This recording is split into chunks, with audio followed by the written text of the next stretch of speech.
Welcome back to the Thom Hartmann program.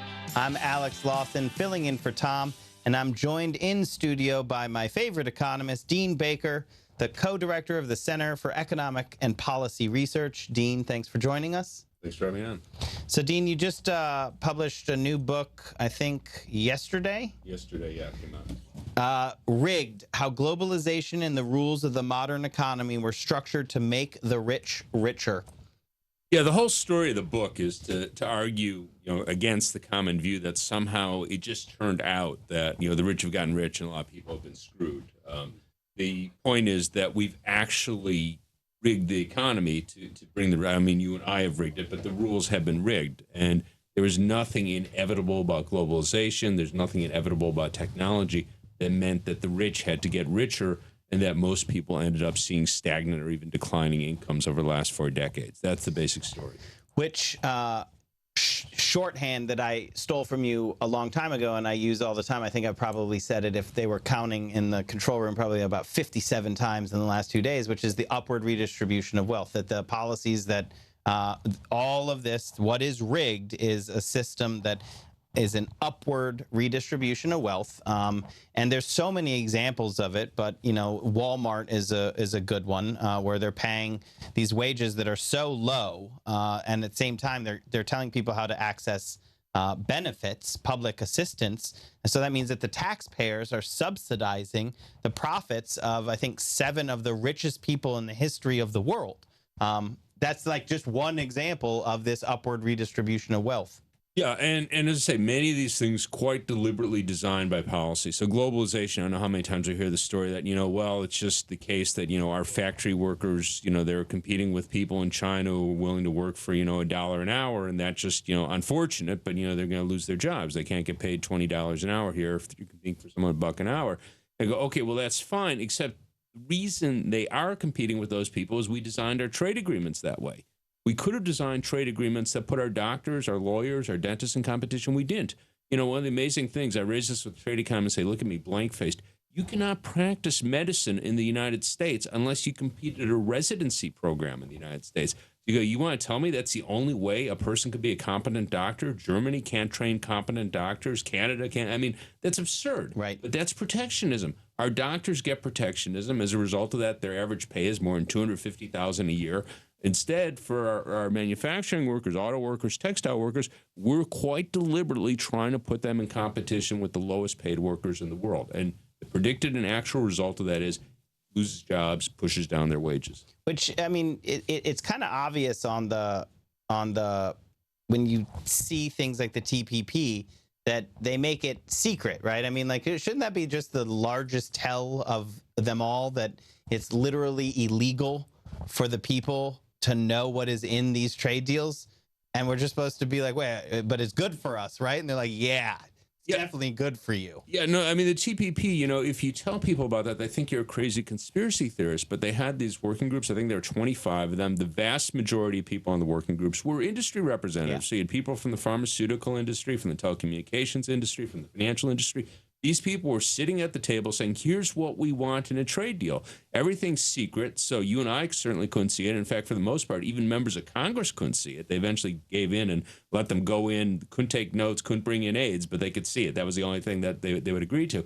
So it's constructed in secret by representatives of the industry, and then they drop it on Congress and they say it's a good deal. Well, just use a little common sense. Suppose we, I have a lot of friends in the labor movement. So suppose we got people from the auto workers and the other unions and they designed a deal. Well, it's likely going to be good for auto workers and workers. That's what you would expect. No illicit motive. That's the way the world works. But somehow we're supposed to believe this is a good deal for the country. That the pharmaceutical corporations are somehow looking out for us when they're crafting these trade deals.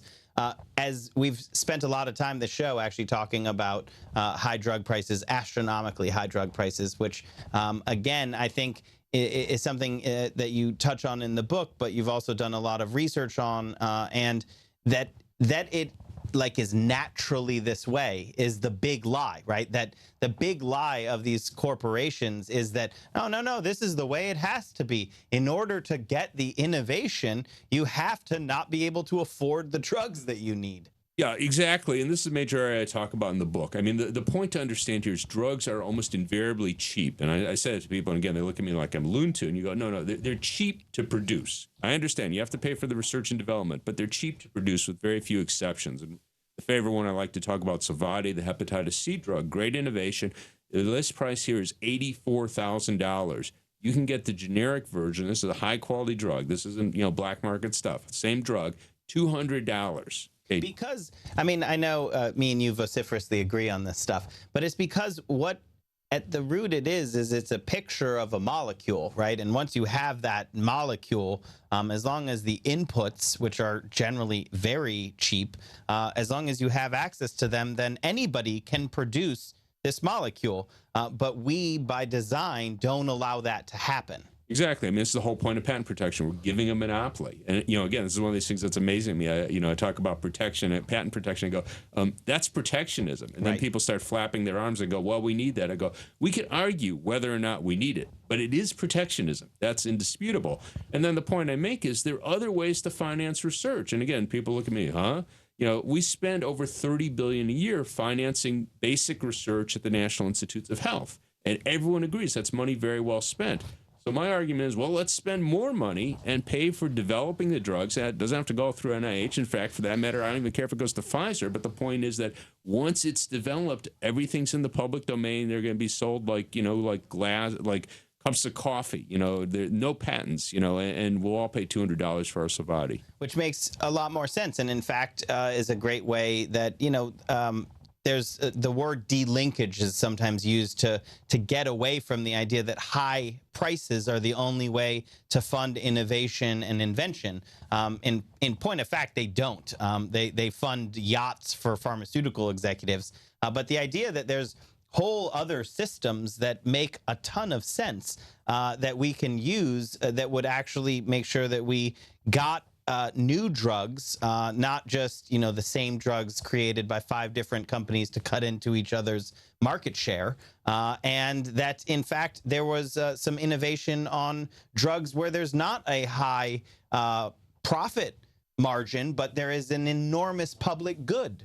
In the final minute here on drug prices, what's the takeaway from your book, and where can people find your book? Well, the takeaway is that we have to start moving towards publicly financed research. I recommend clinical trials that could be done, step by step. Get a few clinical trials paid for by the public sector, and then the drugs are available as generics. The book people can get on our website, cepr.net. They could download it at zero cost. They could get a printed version for basically the cost of printing and shipping. Let me just say that again, at zero cost. At zero cost. CEPR.net. And I'd like to get it out as widely as possible, so it's worth the price. Dean Baker, co-director of CEPR, my favorite economist. His ideas are on drug prices, we need to do something, and this is what we should do. Thanks for sticking with us. You're listening to the Thom Hartmann program. I'm Alex Lawson, sitting in for Thom Hartmann, and we will be right back.